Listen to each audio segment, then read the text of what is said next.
எனக்கு ஆண்டவர் சொல்லி கொடுத்த நான் உங்களுக்கு சொல்றேன். மத்தேயு 4ஆம் அதிகாரம் கடைசி 2 வசனம். அவருடைய கீர்த்தி நல்லா கவனிங்க. இயேசு கிறிஸ்து ஒரே ஒரு பிரசங்கம் தான் பண்றார். ஒரே ஒரு பிரசங்கம். மனம் திரும்புங்கள், பரலோக ராஜ்யம் சமீபமாக இருக்கிறது. புறஜாதியார் கலிலேயாவில் போய் அவர் பிரசங்கம் பண்றார். புறஜாதியார் மத்தியில் அவர் ஒரு பிரசங்கம் பண்றார். ஒரு பிரசங்கம் பண்ணி முடிச்ச உடனே வசனம் சொல்லுது, அவருடைய கீர்த்தி சீரியா எங்கும் பிரசித்தமாயிற்று. அடுத்த வசனம் கலிலேயாவிலும் தெக்கப்போலியிலும் எருசலேமிலும் யூதேயாவிலும் யோர்தானுக்கு அப்புறத்திலும் இருந்து திரளான ஜனங்கள் வந்து, அப்ப நல்லா கவனிங்க, அவருக்கு பின் சென்றார்கள். அப்படின்னா என்ன அர்த்தம்? No Facebook, no Twitter, no WhatsApp, no pamphlet, no poster, ஒன்றும் கிடையாது. இயேசு இஸ்ரவேலுக்குள்ள ஒரு மூலையில் உட்கார்ந்து பிரசங்கம் ஒன்று பண்றாரு. ஆனா வசனம் சொல்லுது, அவருடைய கீர்த்தி சீரியா பக்கத்து நாடு எங்கும் பிரசித்தமாயிற்று. எப்படி முடியும்? இயேசுநாதர் விரும்பினது கிரவுட் அல்ல, இயேசுநாதர் விரும்பினது தேவ சித்தத்தை. நான் என்ன பிதா சொல்ற இடத்துல இருந்து பிரசங்கம் பண்ணுவேன். அங்கிருந்து நான் பானு கர்த்தர் என்ன சொல்றாரோ அதை சொல்லுவேன். கிரவுடை கொண்டு வர வேண்டியது பிதாவினுடைய பொறுப்பு. நீ ஒழுங்கா வசனம் பேசுனா உன் சபைக்கு கிரவுட் எங்கிருந்து வேணா வரும். நீ ஒழுங்கா செய்தி கொடுத்தனா உன் செய்தியை கேட்க ஜனங்க பல மைல் தூரம் நடந்து வருவார்கள். நீ கர்த்தருடைய வார்த்தையை கொடுத்தினா உன் சபையை தேடி ஜனங்கள் ஆண்டவன் மாதிரி ரட்சிக்கப்பட என்ன செய்ய வேண்டும் என்று ஓடி வருவார்கள். யோசித்து பாருங்க, யோவான் ஸ்நானகன் எங்க பிரசங்கம் பண்றாரு? வனாந்தரம்.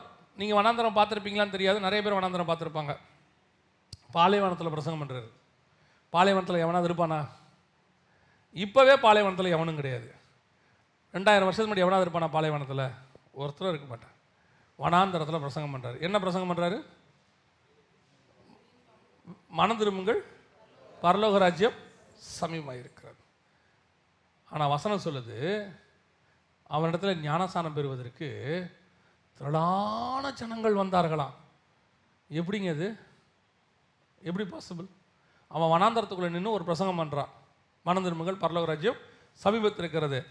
இன்னைக்கு நம்மால் என்ன நினைக்கிறான், ஒரு ஒரு ஒரு கூட்டத்தை புல் பண்ணி ஒரு ஜனங்களை நம்ம ஆண்டவருக்குள்ளே கொண்டு வரணும்னா நம்ம மாடர்னைஸாக அட்ராக்டிவாக ஏதாவது செஞ்சால் தான் என்ன செய்ய முடியும், அவங்கள கொண்டு வர முடியும்னு சொல்லி சினிமாக்காரன் போகிற லைட்டு, சினிமாக்காரன் ஆட்டம், சினிமாக்காரன் போகிற ட்ரெஸ்ஸு, அவனை மாதிரியே விளம்பரம் எல்லாம் பண்ணி பக்காவா.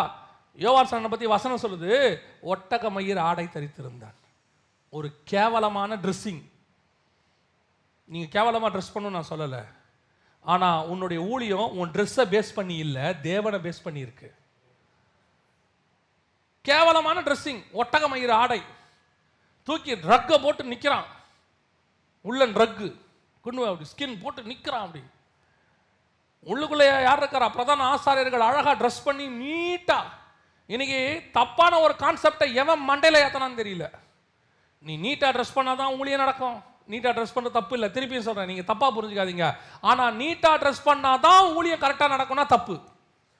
மேலே நின்று ட்ரெஸ்ஸுக்கு கொடுக்குற இம்பார்ட்டன்ஸை உன் அறைக்குள்ள தேவனுக்கு முன்பாக கொடுத்துருந்தீங்கன்னா கூட கர்த்தர் வந்திருப்பார். கண்ணாடிக்கு முன்னாடி 1 மணி நேரம், மேக்கப் போடுறதுக்கு 1/2 மணி நேரம். நான் சொல்றது ஊழியக்காரனே சொல்றேன். போயிட்டு உட்காந்து பியூட்டி பார்லர்ல அதை அடிச்சு இதை அடிச்சு பார்க்கறதுக்கு எங்க தெரியணும். நீ எங்க தெரியணுங்கிறத நான் குற்றமாவே சொல்லலை, எங்க தெரிஞ்சுக்கோங்க, அதெல்லாம் ஒரு தப்பும் இல்லை. ஆனா அப்பத்தான் ஊழியக்காரன்னு மதிப்பாங்க.